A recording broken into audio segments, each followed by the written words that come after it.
May isang 10-year-old na bata na nawalan ng left arm dahil sa isang aksidente. But instead of stopping, nag-enroll pa siya sa judo. 3 buwan siyang tinuturuan ng sensei niya ng iisang move lang. One move. That's it. Nagtataka siya, but he trusted the process. Tournament day, he won. Umabot siya sa finals. Bigger opponent, stronger, mas experienced. It doesn't matter. He used that one move. And you know what?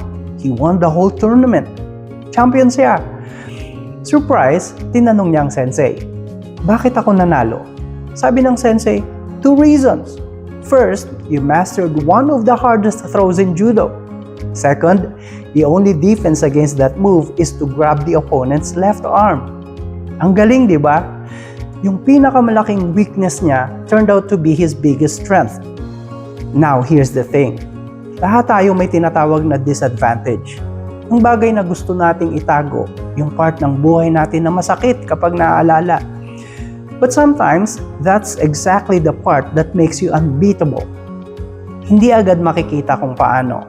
Hindi palaging obvious yung direction. But if you stay committed to the process, katulad ng bata, the results might surprise you. Yung bagay na akala mo ay hinihila ka pababa, baka yun pa ang magdadala sa'yo sa itaas. Ayos?